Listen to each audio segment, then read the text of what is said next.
Bonjour, cette première vidéo est consacrée au matériel dont vous aurez besoin pour travailler votre filet.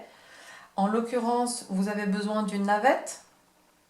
Celle-ci est assez grande, mais elle a été faite exprès pour la vidéo afin que vous puissiez bien voir quand je travaille la maille.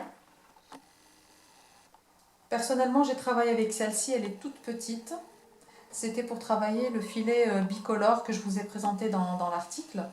Et c'est normal, la navette est très petite parce que j'ai utilisé du fil de soie très très fin. Et donc j'avais besoin d'une navette qui puisse passer entre les mailles, entre des mailles très très fines en l'occurrence. Donc vous aurez besoin d'une navette. Vous pouvez l'acheter sur internet, mais vous pouvez la fabriquer vous-même. Ici par exemple, ce sont deux fils de laiton qu'on a soudés au milieu. Les extrémités ont été légèrement écartées, bien poncées pour éviter que ça accroche. Et voilà, et le tour est joué. Vous pouvez l'utiliser pour travailler votre filet. Mais par contre, si vous voulez travailler du fil de soie, il va falloir que la navette soit beaucoup plus fine que ça. Vous verrez tout à l'heure. Vous avez besoin aussi d'un gabarit, ce qu'on appelle gabarit, c'est-à-dire l'accessoire qui va permettre de déterminer la taille de votre maille. Comme on avait pu le voir dans les pièces archéologiques qu'on vous a présentées au début de l'article, les mailles des filets qu'on a retrouvées datant du XIIIe siècle et qui vont jusqu'au XIVe siècle sont très très fines, très petites. Et on s'est même interrogé d'ailleurs sur le nombre de mailles au centimètre carré, comme on a pu vous en parler dans l'article. Donc un gabarit, ça peut être une aiguille à tricoter, ça peut être un pic à brochette, tout simple, hein. Par contre, il faudra bien penser à le poncer pour éviter que la soie n'accroche dessus.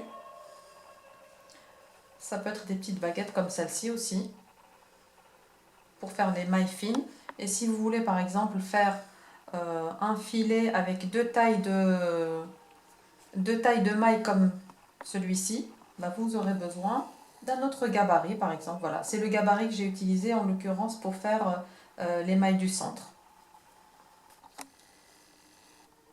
Vous avez aussi une autre possibilité toute simple, de prendre une carte de jeu et vous la coupez à la taille que vous souhaitez, vous la découpez et vous l'utilisez comme gabarit. En plus, ça a l'avantage d'être très lisse, donc les mailles vont glisser dessus et ça ne va pas accrocher du tout. Pour ce tuto, je vais utiliser ce gabarit volontairement afin que vous puissiez voir comment on travaille la maille. Et j'utiliserai du coton euh, pour que vous puissiez bien vous rendre compte de la technique des nœuds. On parlera des filets par la suite.